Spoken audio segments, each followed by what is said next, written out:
Bonjour Jean-Luc. Bonjour Sylvain.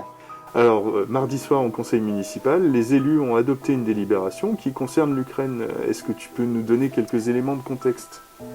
Alors, ce qui se passe aux portes de l'Europe aujourd'hui, c'est très grave, puisqu'on sait tous que la Russie a envahi l'Ukraine et est en train d'envahir l'Ukraine. Et c'est vraiment aux portes de l'Europe. Et tout cela fait qu'à un moment donné, on ne peut pas ne pas se sentir concerné par ce qui est en train de se passer. Au niveau national, beaucoup de collectivités ont fait l'effort de prendre des délibérations pour aider les Ukrainiens qui sont en grande difficulté. Et la commune de La Plaine-Parenthèse n'est pas en reste et a fait la même chose.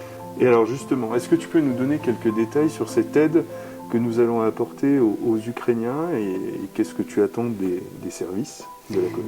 Alors, qu'est-ce que j'attends des services? Évidemment, de remonter les informations que l'on peut faire remonter, de mettre en œuvre, puisqu'on va être aussi centre d'accueil dans ce cadre-là. On a demandé à ce que la collectivité puisse accueillir des familles ukrainiennes en difficulté. Et d'un autre côté, on a octroyé une aide de 5 000 € pour aider, tant que faire se peut, à ce que les Ukrainiens en difficulté, on le rappelle, des femmes, des enfants principalement, des vieillards, puissent se sentir un peu mieux. Et on aimerait tellement que cette solidarité ait lieu si un jour c'était nous les Français qui avions le même problème, qu'on ne peut pas rester indifférent à ce qui se passe. Et ça c'est pour la commune, donc le conseil municipal, les équipes, et pour les habitants.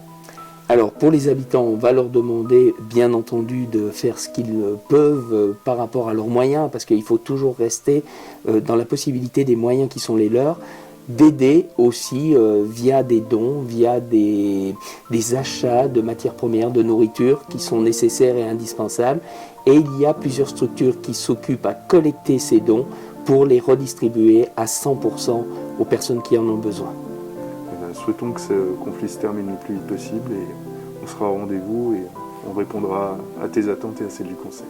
Je pense que la paix, c'est la première des choses à espérer.